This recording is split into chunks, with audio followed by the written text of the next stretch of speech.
Explore Ecstatic Sensuality, the hottest love and relationship podcast. I'm your host, Randolph Pitts, and this week, life, death, reproduction, mortality, immortality, destiny, free will, sex. In discussing these deep topics, let us turn first to some observations by William C. Clark, Chair of the Department of Molecular Cell and Developmental Biology at the University of California, Los Angeles, otherwise known as UCLA. Just by the way, I am proud of being a bear, but not of being a Bruin. But that's neither here nor there. Of course, I am going to insert my customary chortles and guffaws just to keep you on your cognitive toes, so to speak. There are two kinds of death. First, there is accidental death caused by physical injury, starvation, or boredom resulting from listening to interminable podcasts and programmed cell death controlled by codes pre-existing in our DNA. In point of fact, every cell in our bodies has a self-destruct program already embedded into it. As strange as it may seem to think about it, cell suicide is a fairly common event at all stages of life. And in fact, every cell has a self-destruct program built into it. So the query arises as to why our cells have such a program. In some kind of alternate universe, there could be intelligent life forms that download automatic system upgrades so that such cell suicide would not be necessary, but not in ours. Thus, Professor Clark focuses our attention on evolution, one of our favorite topics here on Explore Ecstatic Sensuality. Just as humans have pleasurable, in fact cosmic, epiphany-like orgasms, so evolution is the reason for death. Death and sex go hand in hand. It is almost as if they are in love. When did death first darken life's door? To begin at the beginning, Professor Clark reminds us that the first cells, which is to say, the first life, appeared directly from materials contained in the primordial soup in conditions that no longer exist on Earth. What conditions, one might well ask? Why doesn't life begin again in some stagnant pond somewhere? One might say, if that happened, there would be regular, common or garden variety organisms there already to eat them up. But why necessarily? Why hasn't cellular evolution begun all over again on numerous occasions? Scratch your head and think about that for a while after this podcast. Anyway, for cells, during the first billion years of life on Earth, the only type of death was accidental. There was no program yet in cells to instruct them to die. However, the essence of evolution is competition among species, and this led to the development of multicellular animals. In evolution, just as in sex, size does count. A brontosaurus can avoid, or simply sit on, a predator much more easily than an amoeba can. And with this increase in size, cell specialization first appeared. And with that, germ cells which segregated reproductive DNA from what one might call operational DNA, the DNA that was necessary to tell individual cells what their jobs were, what their functions were, what they needed to do to keep the organism alive. When sexual reproduction appeared, it rapidly became the dominant form of reproduction. Not because those little life forms got their jollies from doing the nasty, but because mixing DNA from two individuals creates new DNA. One advantage of this is that random negative mutations are corrected in the reproductive process. However, in the body's other cells, the non-reproductive ones, the mutations go on without being corrected, and over the course of time, there are more and more of them. More and more bad mutated cells. As far as genetics are concerned, these mutated cells are not only unnecessary, they are actually dangerous. How did nature, and by this once again we mean evolution, solve this problem? By programming the cells of our body to die. To quote Professor Clark, death is necessary to exploit to the fullest the advantages of sexual reproduction. So sex is the reason we are born, but also the reason we die. Curiously, at least for a while, all of a human embryo's cells are immortal. What brings about the process of cell suicide is in fact differentiation, where cells become specialized to fulfill different functions within the body. Thus the process of senescence, a fancy way of saying growing old, begins even before the embryo assumes human form. To put it bluntly, we are growing old and beginning to die even before we are born. Scary thought, depending upon how one looks at it. But back to other ways in which sex and death are related.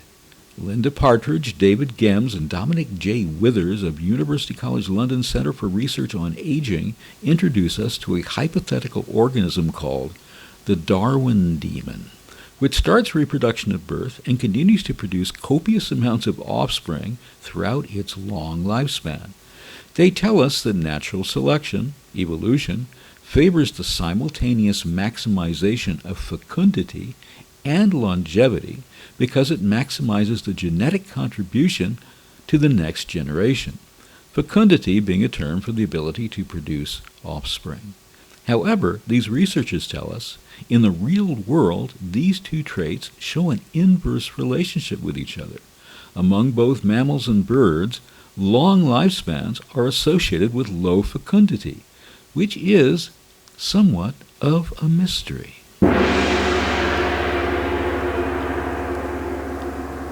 Having discussed sex and death from an evolution perspective, going back to the cell and the origins of sexual reproduction, now let's take our first glance at the psychology of sex and death. And for this purpose, we are going to look at an article entitled Sex, Death, Love, and Neuroticism, Why is Sex Such a Problem?, published in the Journal of Personality and Social Psychology. In this article, the authors tell us that terror management theory posits that sex is a ubiquitous human problem because the creaturely aspects of sex make apparent our animal nature, which reminds us of our vulnerability and mortality. People minimize this threat by investing in the symbolic meaning offered by the cultural worldview. Because people high in neuroticism have difficulty finding or sustaining meaning, sex is a particular problem for them. To quote what Sigmund Freud told us in 1915 in Resistance and Repression, quote, neurotics fall ill in one way or another of frustration when reality prevents them from satisfying their sexual wishes. Symptoms can be properly viewed as substitutes for what has been missed in life. So interesting that I'm going to repeat.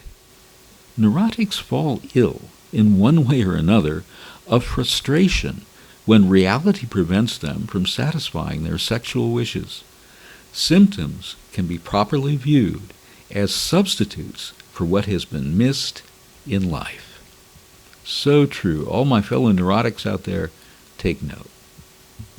In his 1973 book entitled The Denial of Death, anthropologist Ernst Becker came to believe that an individual's character is essentially formed around the process of denying one's mortality, that this denial is a necessary component of functioning in the world, and that this character armor masks and obscures genuine self-knowledge. Much of the evil in the world, he believed, was a consequence of this need to deny death. Then we have Martin Heidegger, who told us that it is the encounter with death that most profoundly highlights the question of being. And we quote, "Only humanity has the distinction of standing and facing death, because the human being is earnest about being. Death is the supreme testimony to being." And again, death opens up the question of being. And then there's Freud's breakaway disciple, as it were, Otto Rank, who, influenced by Heidegger, dealt with anxiety as simply beginning with birth trauma and being the source of anxiety throughout life. In another way, one might say that birth anxiety gave rise instantly to death anxiety. Having discussed Ernst Becker, Otto Rank, and Martin Heidegger, we now turn to a philosopher I'm rather fond of or interested in or identify with or find fascinating in his personal life and views, Jean-Paul Sartre, who happened to have disagreed rather radically with the views of Sigmund Freud, but nevertheless wrote a very, very good book about Freud entitled The Freud Scenario. Anyway, like Heidegger, Sartre, of course, was a major figure in existentialism.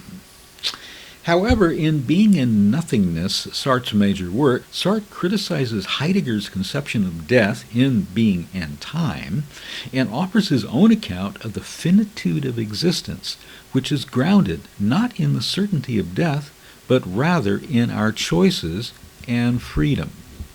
Sartre sees death as nothing but a certain aspect of facticity and of being for others, and as nothing other than the given. This means that for Sartre, one's death is only to a small extent related to one's life, and hence it's not an ontological structure of one's being. Ontology means the philosophical study of what exists at a very fundamental level, what is and what is not.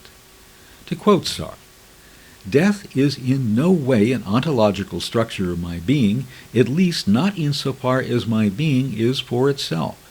It is the other who is mortal in his being.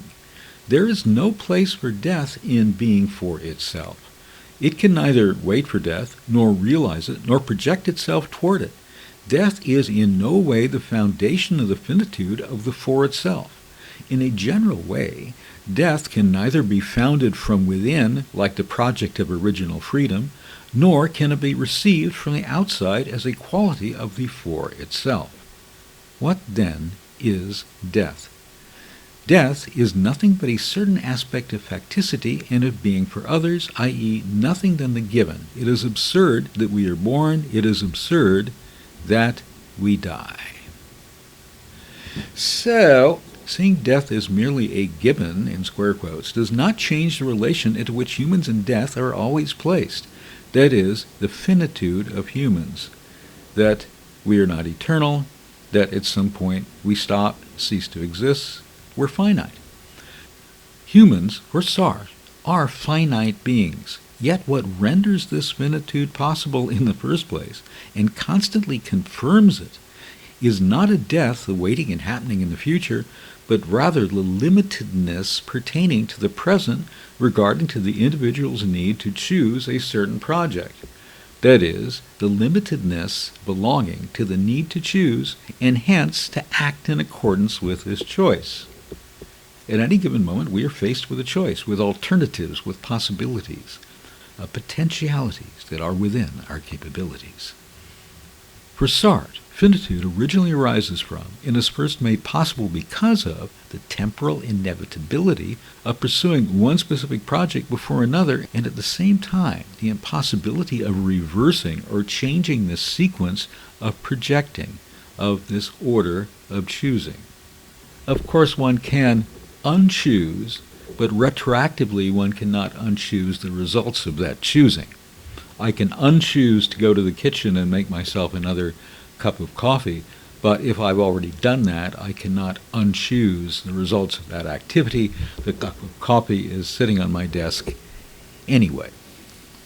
Seeing finitude, then, not as a death that awaits and takes place in the future, but rather as what constraints and renders limited the projecting belonging to and happening in the present, is a critique directed to Heidegger's conception of death in Being and Time, and in an attempt at arguing for both the radical freedom lying at the heart of our being and the distance separating death from life, the distance that renders death not important to life, the distance that renders life meaningless.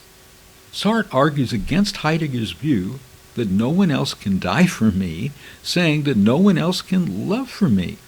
In fact, Sartre says, it is not only loving or dying that no one else can do for me. There are many other things in the world that no one else can do for me. Sartre also says that death can neither individualize nor be awaited, and that one cannot experience one's own death, for if one dies, then nothing remains to be experienced. That is, every experiencing and all experiences disappears when one dies and ceases to exist. Well, later in today's episode, we are going to talk about near-death experiences, which rather contradict what Sartre says here. In point of fact, many people have experienced their own death and have, as it were, returned, is that the right word, to tell us about that experience of death. At any rate, Sartre links together the existentialist notion of the absurd with death, and thus sees death as what deprives life of meaning and meaningfulness. According to Sartre, death removes and takes away meaning from life, leaves it empty and hollowed out, and hence renders it meaningless. Death renders life meaningless and senseless, since it is itself meaningless and senseless. Since death renders life meaningless and is itself meaningless and senseless, it cannot be considered to be the completion of life, for it cannot be freely decided or determined within life, that is, from out of one's own life. Of course, Sartre here is saying that life cannot be freely decided or determined, but of course many people have made that choice. The philosopher Gilles Deleuze is certainly one example. The philosopher Walter Benjamin is, in fact, one example. The poet Christoph Friedrich Heinle was, in fact, an example. The novelist and poet Cesare Pavese, concerning whom we've recently done an episode under the title Constance Dowling, Love and Death, is an example. The poetess Carolina von Gunderode is an example of the choice of death. So again, there is quite the possibility that suicide is the only genuine expression of free will. As a quick footnote to this, I add a reference to the philosopher Arthur Schopenhauer, who argued that humans do not possess free will in the way commonly believed. Instead, our actions are determined by our character and external stimuli, one and the other. He distinguished between physical freedom, the ability to act, and the freedom of will, which he claimed is an illusion since we cannot choose our desires. I repeat, freedom of will on the part of humans is an illusion because we cannot choose our desires. This, coming from the middle of the 19th century, or even slightly earlier, prefigures certain concepts of, for example, psychoanalysis. So back to what the authors of the article in the Journal of Personality and Social Psychology had to tell us. Along with Becker, Rank, and many others, these authors have argued that one of the most important and unique aspects of human experience is the awareness of our own mortality. The primary purpose of their research was to suggest that this awareness of human mortality plays an important role in the regulation and romanticization of sex among humankind, as well as in the more specific problems associated with sex for individuals high in neuroticism. Specifically, they propose that the connection between sex and anxiety stems, at least in part, from the anxiety associated with the fear of death. Therefore, the panoply of difficulties associated with human sexuality may ultimately stem from its association with the more profound problems of death. Indeed, in the French language, orgasm is sometimes referred to as le petit mort, the little death. Following the theoretical contributions of Rank and Becker, terror management theory suggests that sexual behavior is affected by mortality concerns because sex is an activity that reminds us of our core animal nature. As Becker succinctly put it, sex and death are twins. Animals who procreate die. Rank took this a step further by speculating that prehistorically, our dawning awareness of the fact that sexual intercourse leads to offspring was compelling evidence that we are physical animals rather than spiritually conjured beings. We are just temporary cogs in an ongoing process. Our species goes on, and although we can make a contribution through procreation, we as individuals do not. We are inherently temporary.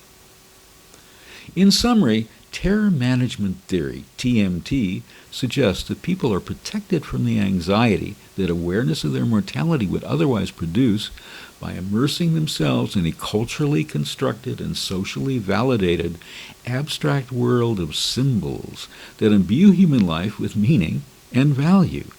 People reduce the threat implied by their physical and therefore finite nature by subjecting their bodies to the dictates of their cultural worldview, which include things such as standards for attractiveness, hygiene, and human dignity to make their bodies distinct from other animals and thereby ward off feelings of vulnerability to death. To the extent that sexuality is a reminder of their creaturely animalistic nature, which in turn is a reminder of the inevitability of death, TMT, terror management theory, suggests that people would similarly seek to imbue sexuality with abstract meanings and value. Thus, by providing such meanings and value, sexual acts and relationships can actually enhance the management of existential concerns. The authors of this article conducted 3 studies, and I'm going to summarize for you what those studies discovered. Study number 1 demonstrated that reminders of one's mortality decrease the appeal of the physical aspects of sex among individuals high in neuroticism. When reminded of their mortality, high neuroticism individuals expressed less interest in the physical aspects of sex than did individuals in the control condition, so to speak. That is to say, individuals not high in neuroticism. This was consistent with their proposition that sex is upsetting, at least in part, because its physical aspects remind us of our animal nature and thus of our ultimate mortality. This relationship was detected only among individuals relatively high in neuroticism, presumably because such persons lack an effective buffer against anxiety. These findings provide a first step toward explaining the relationship between neuroticism, fear of death, and difficulties with one's sexuality. Their second study provided clear support for the hypothesis that thinking about the physical aspects of sex would remind individuals high in neuroticism who are presumably struggling with terror management problems of death. In contrast, low neuroticism individuals showed no hint of such an effect. This finding was consistent with their contention that high neuroticism individuals associate the physical aspects of sex with issues of mortality, with death. And now, as for their study number 3, consistent with the Freudian concept of sublimation, these researchers reasoned that in most cultures, certainly in Western culture, love is believed to legitimize sex. Odd as it may seem to the more enlightened segment of our audience, polls confirm that in the United States, most people feel that sexual relationships should be reserved for those with strongly affectionate relationships and are quite acceptable for those within such loving relationships. Otherwise, well, no, they should be avoided. The results of this study number 3 confirm this hypothesis, except that highly neurotic individuals nevertheless had high levels of death thinking in the context of romantic, loving sex. Just to put this in perspective, approximately 30% of the world's population, including the U.S. population, rates high in neuroticism. As discussed in several previous episodes of this podcast, neuroticism is one of the so-called Big Five personality characteristics, along with openness to new experience, conscientiousness, extroversion, and agreeableness. There is a theory that our old friend evolution has, at least at some stages of our development as a species, favored neuroticism, since higher awareness of possible negative outcomes of situations may have had a survival benefit. Nowadays, if you're worried that you're going to be attacked by a saber-toothed tiger during sex, you would probably rate high in neuroticism. But in the olden days, such heightened awareness was probably a good idea. A study was done in the town of Caerphilly, South Wales, and 5 adjacent villages, the purpose of which was to ask the question, sex and death, are they related? And specifically to examine the relation between the frequency of orgasm and mortality. The subjects were 918 men, aged 45 to 59 at time of recruitment, which was between 1979 and 1983. Main outcome measures: all deaths and deaths from coronary heart disease. Their results: mortality risk, the risk of death, was 50% lower in the group with high orgasmic frequency than in the group with low orgasmic frequency. Death from coronary heart disease and from other causes showed similar associations with frequency of orgasm, although the gradient was most remarked for deaths from coronary heart disease. Their conclusion: sexual activity seems to have a protective effect on men's health. In the Duke University first longitudinal study of aging, frequency of sexual intercourse was inversely associated with mortality in men, and enjoyment of intercourse was inversely related to mortality among women. The finding is compatible with a perception that the quantity of sexual activity is of more importance to men, while a greater concern with quality is seen among women. In a Swedish study, early cessation of sexual intercourse was found to be associated with an increased mortality risk among men over a 5-year follow-up.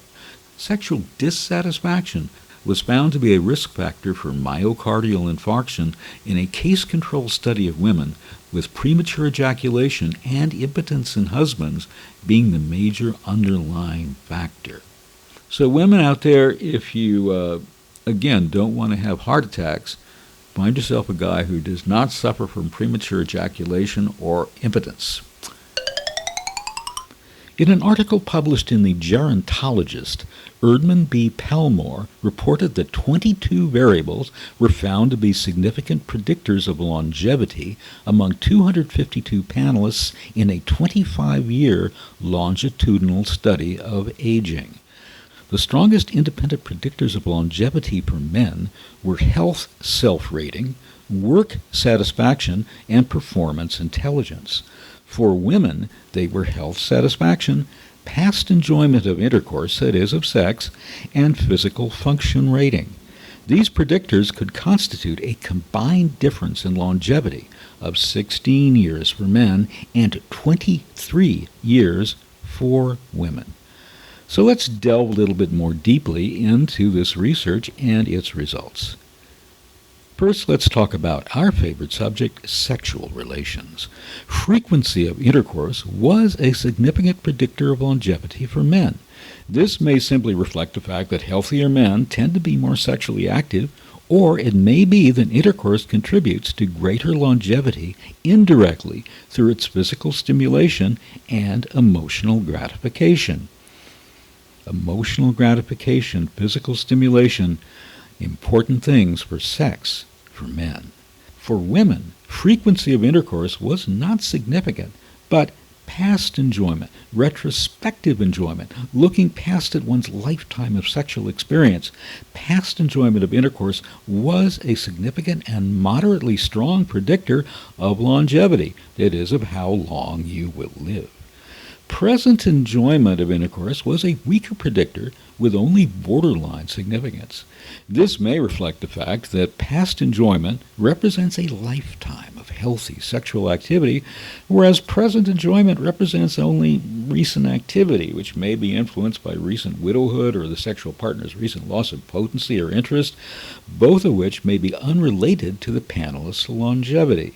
In any case, it is noteworthy that frequency of intercourse is the significant predictor for men, but enjoyment of intercourse is the significant predictor for women. This may indicate that quantity is more important for men and quality is more important for women.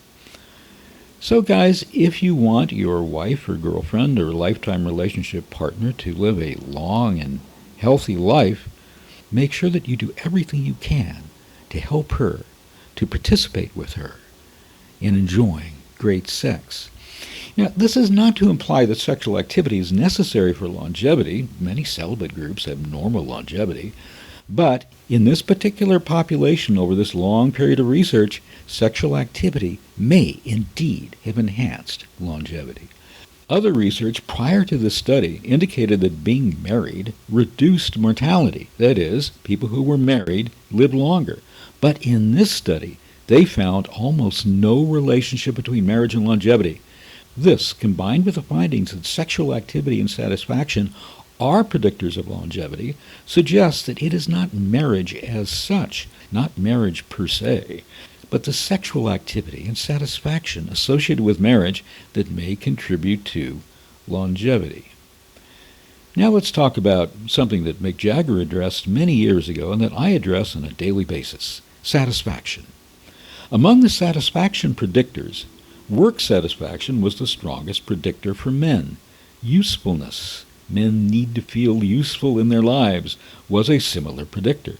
These predictors may indicate the importance for men of maintaining a useful and satisfying role in society, such as I do by doing this podcast. It is curious that religious satisfaction, that is, how satisfied people were with their religious beliefs, their religious practices, their religious activities, their faith, as it were, was a negative predictor of longevity for men. Religious satisfaction had strong negative correlations with physical function rating, intelligence, education, and other socioeconomic measures.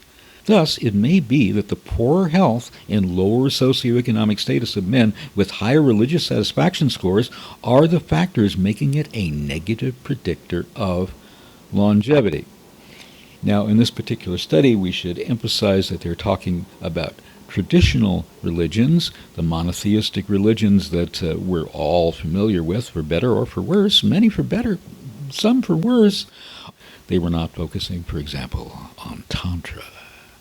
Tantra often contributes to religious satisfaction and sexual satisfaction at the same time. Maithuna, enlightenment through orgasm.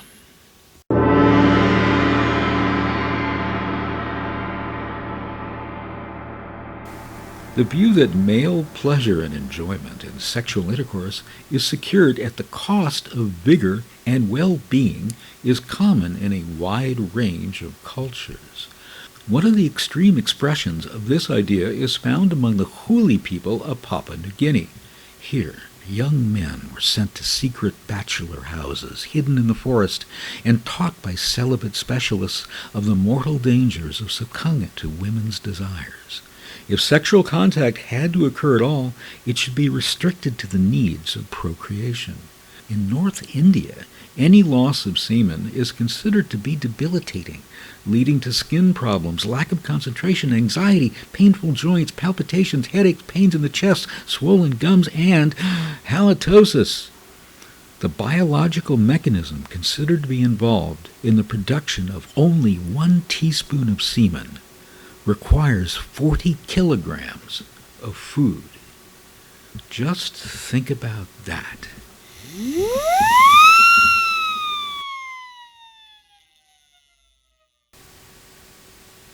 Now we're going to depart from our usual light-hearted, whimsical narrative and talk about near-death experiences. Now, I personally have had any number of these so far in my life. The first was during an operation at the age 11, and I was told many years later that my heart had stopped and I required defibrillation. It was defibrillation, I know. Which was a little bit weird, and I did not feel quite the same following that. I honestly believe that I had entered another area of existence or non-existence for a moment, and I still flash back onto that, as the hallucinogenic type people would say. More recently, at the beginning of July 2025, having had some premonitions, if you will, that this would occur in the form of dreams. Dreams in which I was in fact an actor, so-called lucid dreams, on the topic of which an episode is forthcoming in this podcast series. I found myself immobile, static, solipsistic, uncommunicative, unresponsive, even in a certain way to my own interiorality, and at the same time unaware of any exteriorality, anything outside my own non-being. This was an experience that felt like being not so much on the verge of death, not teetering on the putative brink of that magical unknown realm known as death, but actually death itself. It was strange, it was weird, and it led me to certain ruminations on the topic of sex and death and all of that, which inspired, in scare quotes, this particular episode. Shelley Egan Kagan is the Clark Professor of Philosophy at Yale University, from which many distinguished Americans graduated and achieved positions of power in our plutocratic society. Kagan has taught there since 1995. He is best known for his writings about animal ethics, moral philosophy, normative ethics, and the philosophy of death. In 2007, Kagan's course about death was offered for free online and was very popular. Subsequent to that, he became famous and popular in China for his lectures and courses on death. We're going to quote a little bit of his observations with our usual chortles, guffaws, and divagations, which I'm sure you will enjoy immensely. Near-death experiences are our topic this afternoon. It's as though we might think of there being two rooms, to use a kind of analogy here. There is the room that this world represents, this life represents. And what happens in these experiences, these near-death experiences, is that your soul leaves this room and goes into a second room, the room of the next world or the next life, but for various reasons isn't allowed to stay in the next room. It gets yanked back to this room. So attempts to dismiss the appeal to near-death experiences on what we might call philosophical grounds, this would be the bad notion of philosophy, on philosophical grounds, I think, that's got to be misguided. Still, this doesn't mean that we should believe the argument for the existence of the soul from near-death experiences, because the question remains, what's the best explanation of what's going on in near-death experiences? Now, one possibility was the so-called two-room explanation. There's a room for this life, and there's the room for the other life, and people who have near-death experiences either temporarily were in the second room, or else at least they were glancing into the second room. That's one possible explanation. But of course there is a different possible explanation, the one-room explanation.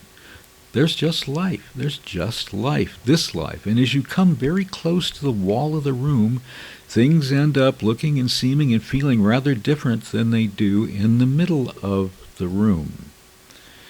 Now, maybe the one-room metaphor is not the best metaphor because it immediately prompts the question, well, What's on the other side of the wall?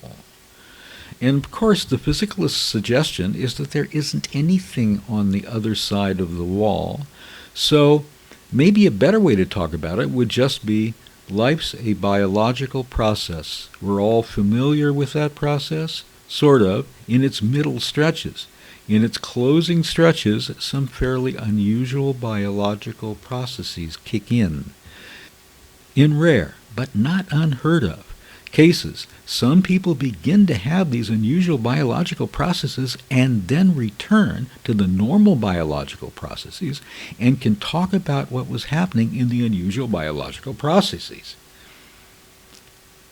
Which is just to say, we need to offer a biological, physical explanation of what goes on in near-death experiences. On principle, I, your host, would agree with the last statement. A trusted individual in my life, someone who has taken care of my motor vehicles for many years, has had a couple of near-death experiences. And as a result of those, he told me the following: there is no light, there is no tunnel. His feeling was essentially that he had come back from nothing, that there was no second room. He was revived medically, but there was, to repeat, no second room. Nothing on the other side of the wall, no light to proceed towards, no tunnel to pass through. So, near-death experiences, otherwise known as NDEs. We're going to review a considerable amount of scientific, physiological, psychological, philosophical observations and ruminations on the topic of near-death experiences, beginning with an article by M. Schritter-Kernhardt in the Journal of Scientific Exploration. So we're going to read a little bit of this and add, as we usually do, a few objections, qualifications, digressions, divagations, and the occasional guffaw. Near-death experiences have been reported throughout time in essentially all cultures. The contents of modern NDEs is independent of gender, age, and profession. The frequency of occurrence is estimated to lie between 10 and 50% of all near-death situations. This frequency could be higher still, perhaps even 100%, were it not for the dreamlike and dissociative character of the experience and the amnesia-prone participation of the temporal lobe, causing a clear tendency to forget the near-death experience. A number of similar elements are common to NDEs, such as out-of-body experience, OBE, in which the physical body and its surroundings are observed from various external vantage points, often from above. Numerous cases exist in which the reality of the OBE observation can be independently verified by external conditions, situations, people, objects, etc. Even previously non-religious near-death experiencers subsequently show a markedly decreased fear of death and a corresponding increase in belief in life after death. A brief aside to say that this did not occur to me, and in situations where an individual was extremely close to me and I had the supposition that she might maintain some type of existence and even contact with me, that emphatically did not occur. Certain elements of NDE-like experiences can be induced by, for example, electrical stimulation of the right temporal lobe or the use of hallucinogenic substances. With reference to these, I highly recommend our recent episode on psychedelics, sex, and spirituality, 9000 BC through the present. It is possible that hallucinogenic transmitters and endorphins of the brain itself play a role in the NDE. Nevertheless, there are NDE elements such as the frequently reported life review and certainly the acquisition of external verifiable information concerning the physical surroundings during the experience that cannot be explained by physiological causes. Wish fulfillment, death denial, or other defense mechanisms of the brain are also not adequate explanations. The large body of NDE data now accumulated point to genuine evidence for a non-physical reality and paranormal capabilities of the human being. In a more or less chronological order and a descending order of frequency, the NDE, near-death experience, consists of the following elements. 1. Increase of mood with feelings of euphoria, happiness, joy, and or well-being. 2. Out-of-body experience, OBE, with the dying person looking down on his physical body. His rational consciousness continues working during this state and sometimes undertakes different tests to verify the new existence. Even blind people can see during the OBE, and their perceptions can be verified. Upon leaving the body, the person experiencing an OBE suddenly loses any pain. As an OBEer, he can pass through and even see through physical objects and sometimes verifiably read the thoughts of other people. 3. Entering a tunnel-like dark transition zone. 4. Perception of a golden light which emanates infinite love, evoking enormous happiness in the NDEer. He sometimes merges with this light and then has the mystical feeling of omniscience and all-oneness. 5. Perception of a heavenly or hellish landscape, one or the other. 6. Encounter with deceased relatives, religious figures, or beings of light with whom the dying person communicates telepathically. These figures often initiate the dying person's return. That is to say, the dying person's return from the death state. 7.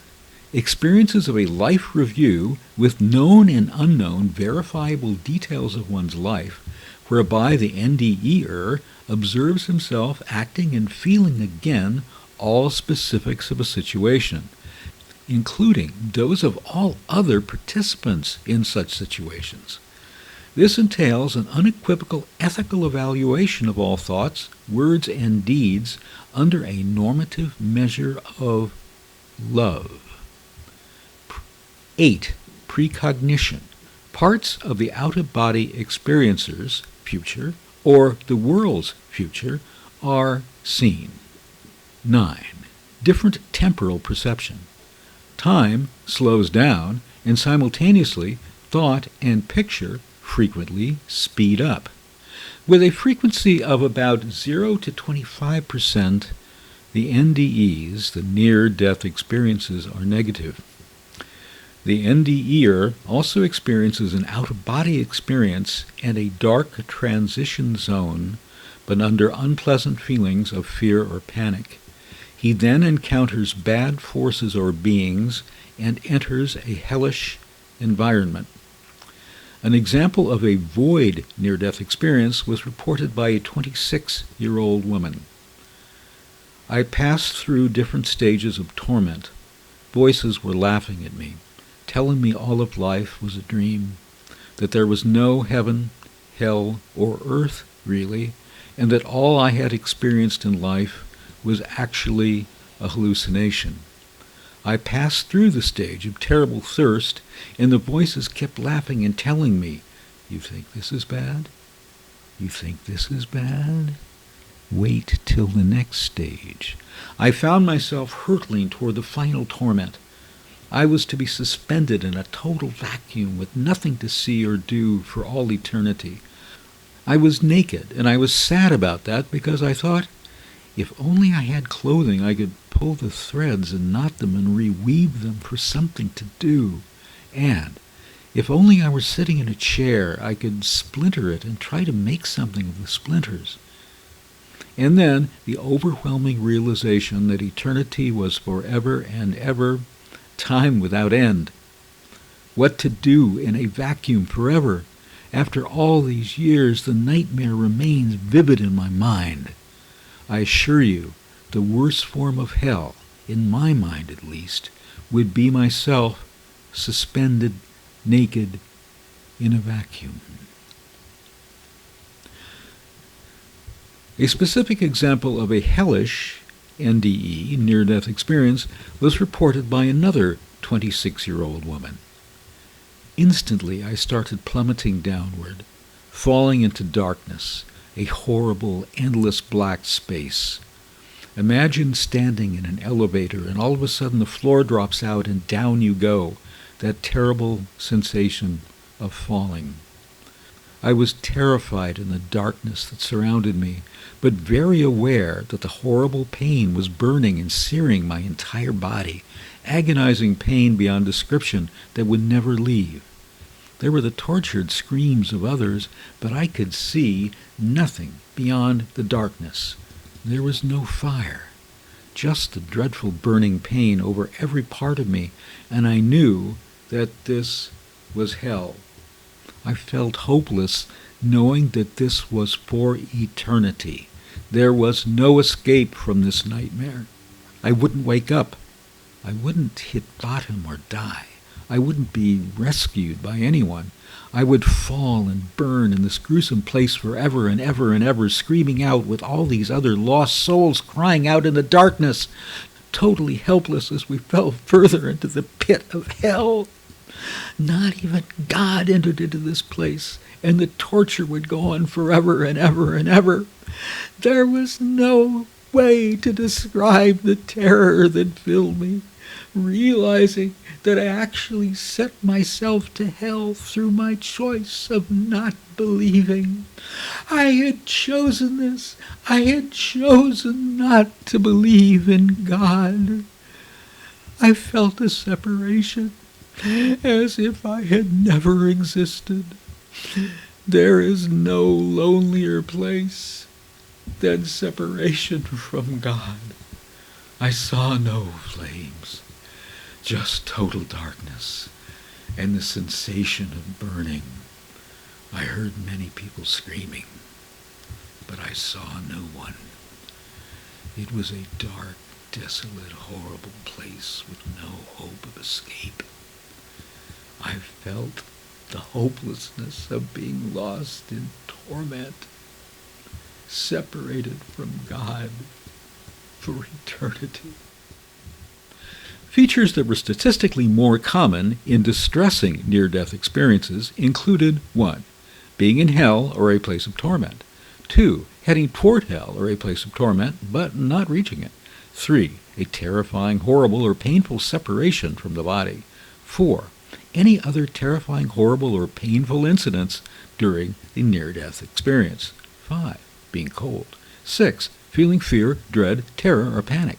7. Feeling horror, disgust, or repulsion. 8.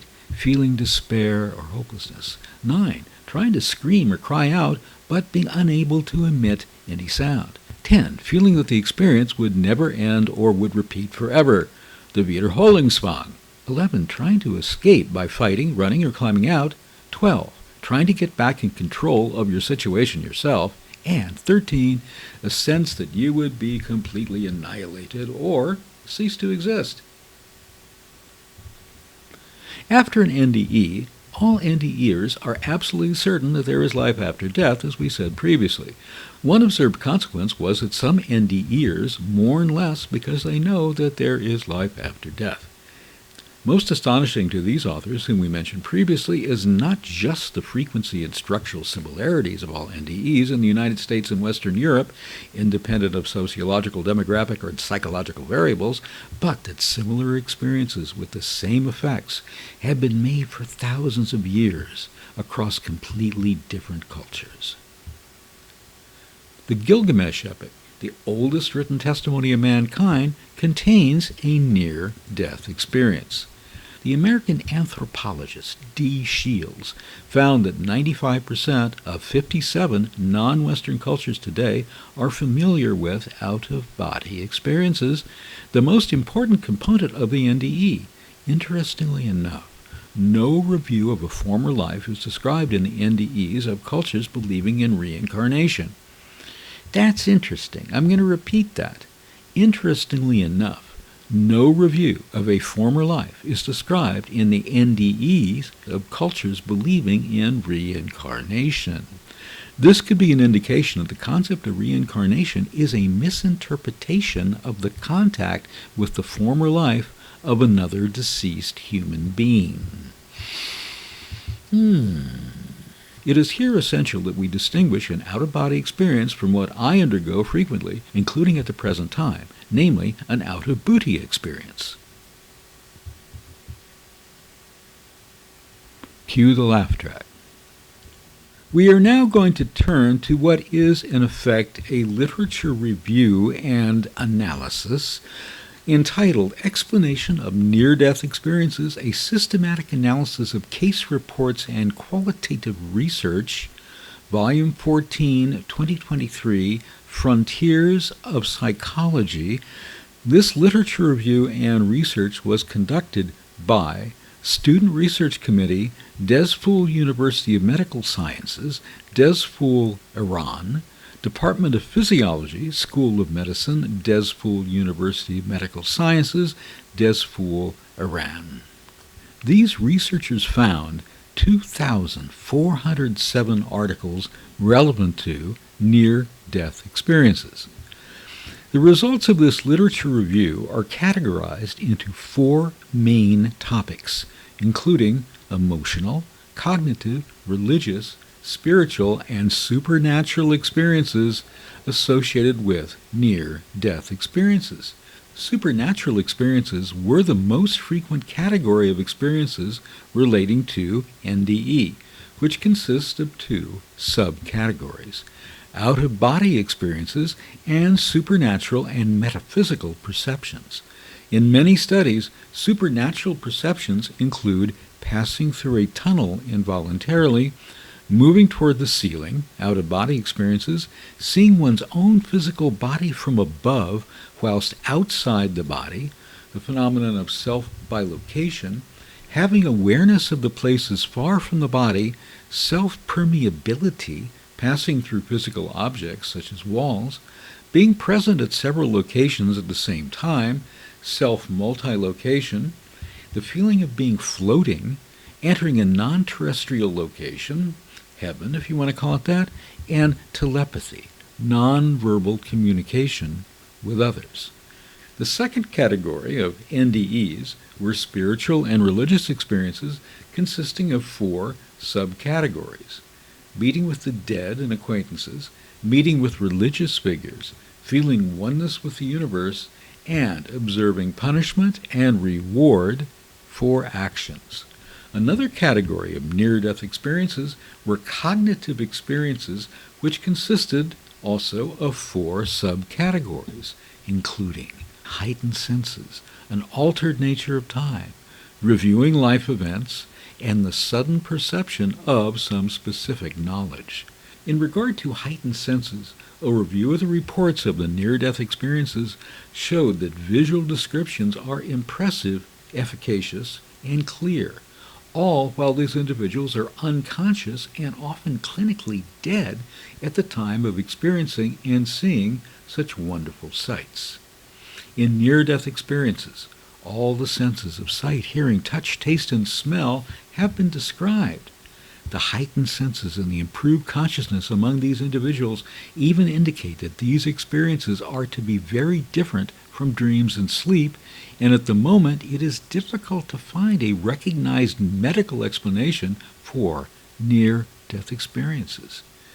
Ergo, this phenomenon, the phenomenon of the near-death experience, is, on the basis of this review of the literature conducted by researchers in Iran, medically inexplicable.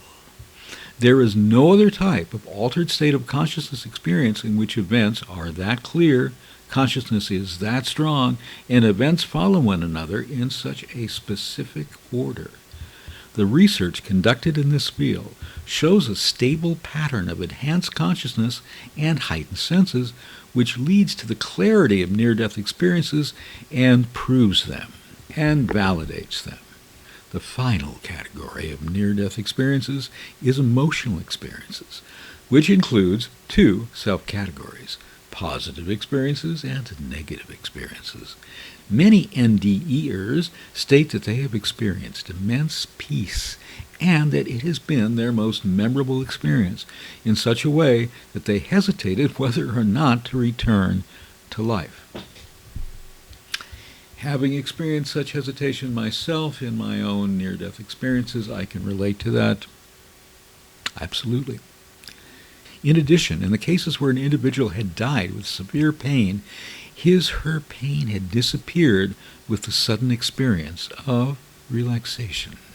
Several of the authorities to whom we have referred in this podcast thus far have spoken one way or another about the universality of near-death experiences across cultures and countries. Well, there is some divergence in this, it turns out, and here we are going to turn to an article by several interesting researchers in Germany. Hubert Knoblauch, Technical University of Berlin, and Ina Schmid, University of Konstanz. Their article is entitled Different Kinds of Near-Death Experience, Report on a Survey of Near-Death Experiences in Germany, Journal of Near-Death Studies.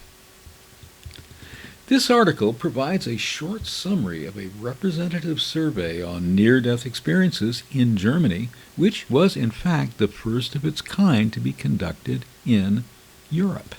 They received replies from more than 2,000 persons, 4% of whom reported near-death experiences. The patterns of near-death experiences did not seem to correspond to earlier findings. Aside from being more diverse, they differed with respect to cultural variables, particularly the references between religious interpretations. Concerning the after effects of the near-death experience, the results of their sample contrasted with previous findings. Although general statements without real behavioral consequences are supported, feeling to live more consciously increased by 69.5% of those interviewed. 63.4% showed more interest in the meaning of life. Religious belief and belief in God increased only for 28%, whereas it was stable for 67.1%.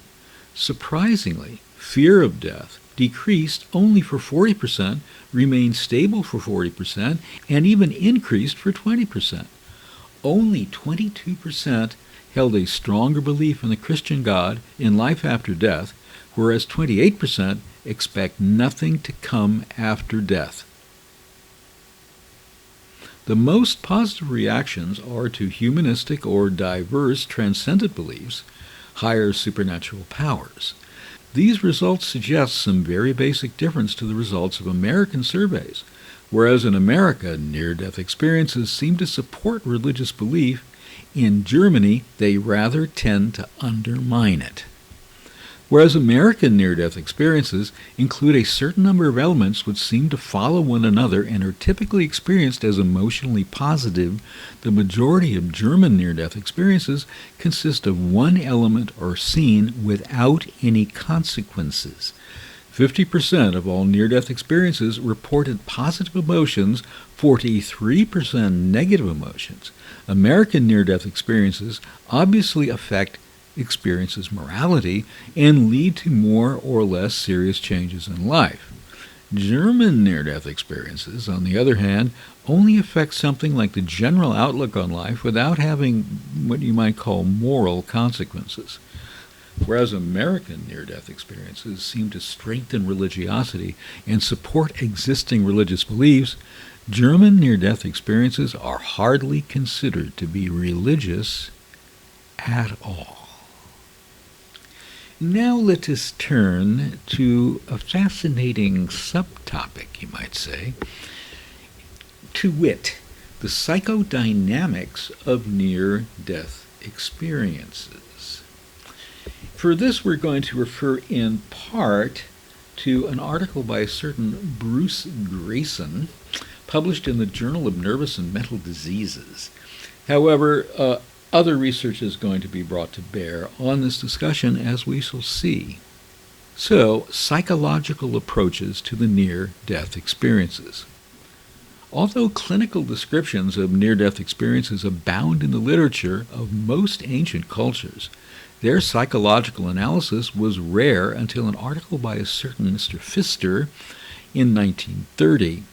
Pfister's interpretation of the near-death experience was as a defense against the threat of death. This was elaborated more recently by researchers Noyes and Cletty, who conceived of the near-death experience as a type of depersonalization. Pfister had proposed that persons faced with a potentially inescapable danger attempt to exclude this unpleasant reality from perception and replace it with pleasurable fantasies which protect the individual from being paralyzed by emotional shock. To the extent that a state of depersonalization mimics a state of death, this mechanism may also serve as a sacrifice of a part of the self in order to avoid actual death. To put this another way, the individual, having suffered a psychological death, cannot be killed again. Curious notion. A second model that has been suggested for understanding the near-death experience is the state-dependent reactivation of birth memories, a concept first described in detail by Groff and Halifax, but subsequently elaborated by a number of psychologists and other scientists in the popular literature. According to this theory, the hyper-aroused state induced by the threat of death may evoke long-suppressed memories and affects associated with a similarly intense state of arousal. Hence, the themes of the NDE may be related to stored memories of the birth experience, available to consciousness only when triggered by an equally dramatic and emotional experience, such as a close brush with death. This superficially appealing model of the origin of near-death imagery and memories of the birth process has recently been criticized by Becker, we've referred to him previously, in part on the grounds that the neonatal nervous system is physiologically incapable of perceiving and encoding the birth process in sufficient detail for account to near-death imagery, and in part on the grounds that even if this were possible, the birth process would not correspond in any meaningful way to the context of near-death imagery. A third psychological conceptualization of near-death experiences is as a type of regression in the service of the ego, along with other mystical experiences. The confrontation with death distances the individual from worldly attachments, facilitating a return to earlier levels of functioning. Once in this regressed state, the characteristic mystical ineffability may reflect the pre-verbal level of development to which one has returned. The noetic quality may correspond to the realness of the infantile experience before the learned distrust of one's sensations, and the feeling of cosmic unity may recapitulate the loss of ego boundaries in the symbiotic stage. This model of the near-death experience as regression in the service of the ego has been utilized successfully in the analysis of other mystical states. One of its major advantages over other psychological models is a prediction of profound personality change following the experience derived from the increased lability or impressionability of childhood or infancy.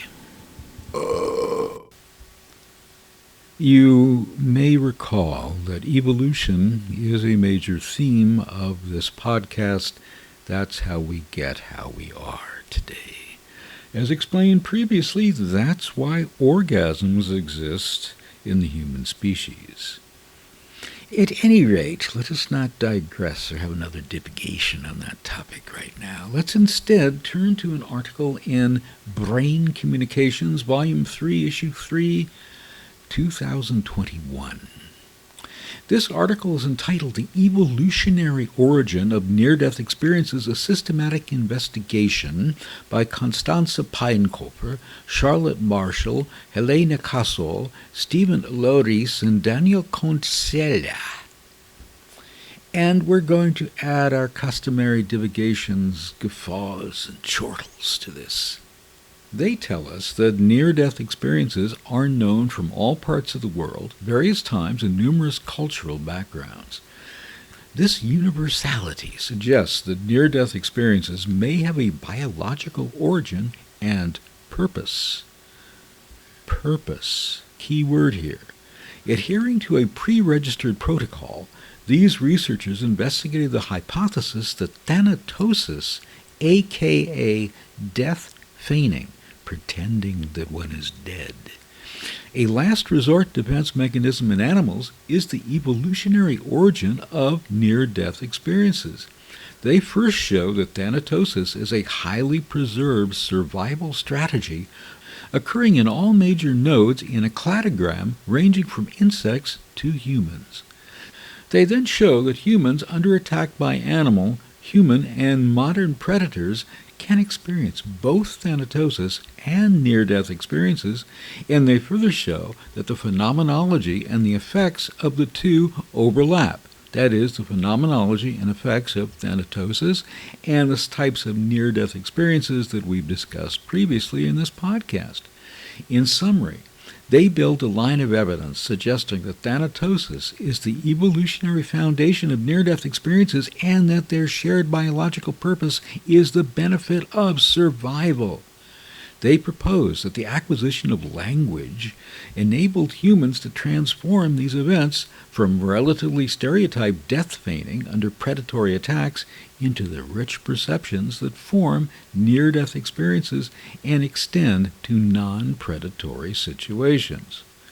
In other words, people have near-death experiences when a saber-toothed tiger is not coming saying, "I want to chomp you and have you for a snack." When attacked by a predator as a last resort, animals can feign death to improve their chances of survival, one example being the opossum. This phenomenon is termed thanatosis, also known as death feigning or toxic immobility.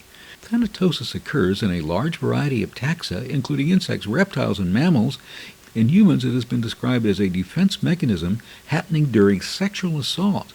Thus, thanatosis is an anti-predator strategy that is part of an innate defense cascade, which is activated when fight or flight are no longer available. It involves sudden onset of immobility, with or without loss of tonic muscular activity, and unresponsiveness to external stimuli, but preserved awareness. Repeating that, unresponsiveness to external stimuli, but preserved awareness.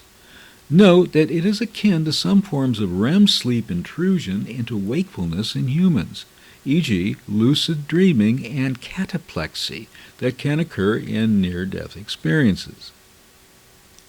So circling back to the beginning of this particular episode of Explore Ecstatic Sensuality, as a number of philosophers and psychologists have suggested, it is in the context of sex that we confront our own mortality. One could go so far as to say that death, the inevitability of death, exists because of sexual reproduction, and thus the morbidity of desire itself. To desire intimacy, sensuality, sexuality, is morbidity.